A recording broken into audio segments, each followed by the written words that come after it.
In this day and age of easily accessible and such affordable databases online, why in the world would anyone hire a private investigator? This week I'm going to talk about databases versus private investigators. Hi, this is Larry Kaye with ShadowAnyone.com and the creator of the Investigator's Ultimate Guide series, which is premium private investigator training from someone who's been there and done that. Now, the fact that you're watching this, you probably understand the value of having an investigator work for you or doing work as an investigator. But there are a lot of people who just want to rely on databases, and that could be a big mistake for a variety of reasons. And for years I've known this, and I've been able to articulate one or two reasons if someone says something to me or asks me about that. But a while back in PI Magazine, one of the contributing writers put together a pretty good list of problems with using databases, and it's exactly why you would want to use an investigator.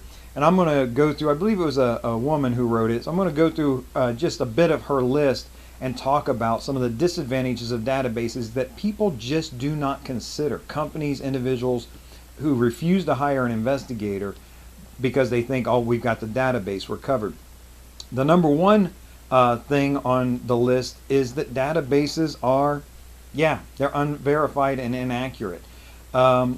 This is just a given. If you've ever run your own credit history, I guarantee that you found a problem in there somewhere. It may be something small like a bad zip code on an old address. It may be accounts that you've never opened.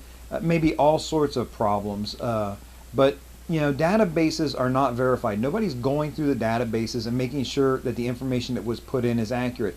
This is computer stuff from the beginning of the computer age. Garbage in, garbage out. A database is going to give you what it has, but it's unverified and frequently inaccurate. Number two, people can opt out of databases. Now, sometimes this is more difficult, and there are some that maybe you can't opt out of, but imagine that there are, of course, databases that you can opt out of. And then think about, there are databases that even though you can't opt out, they default people out after a certain period of time. Imagine you're running a driver's history on somebody through the Bureau of Motor Vehicles.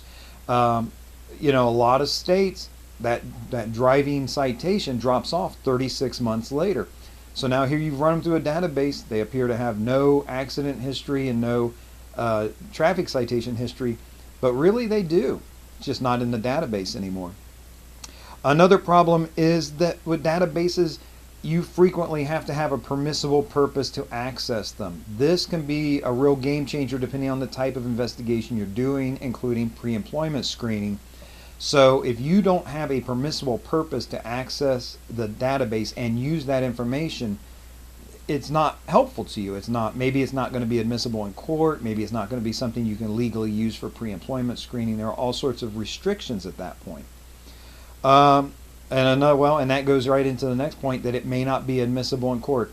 Just running a database search and presenting it as evidence doesn't mean that it's accurate, and the other side is going to jump all over that.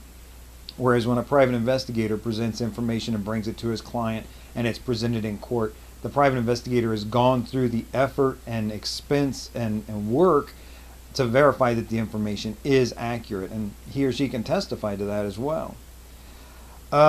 Also, many databases restrict what you can do with the information. You can see the information is there, but it's restricted as far as distributing it or sharing it with other people.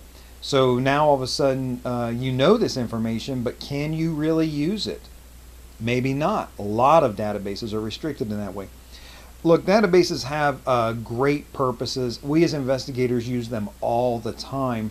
But here's the thing. Use the database as a gathering point, as a starting point. Get the seeds that you're going to plant as an investigator, and kind of those are the threads you're going to tug on to find more information.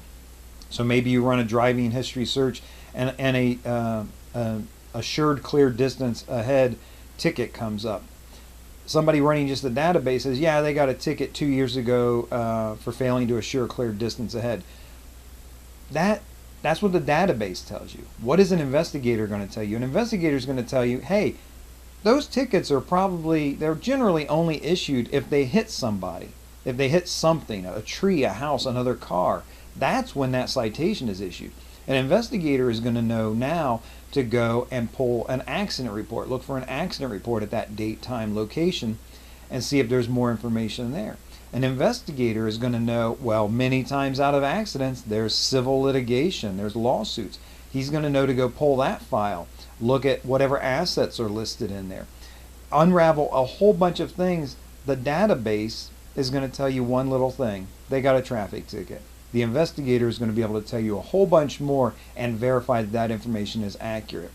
Database versus private investigator, it's probably not one or the other, but a good investigator is going to use databases as his starting point or her starting point and get a full, big, verified picture for the client. This is Larry Kaye with ShadowAnyone.com. Remember, do the right thing, even if it's the hard thing.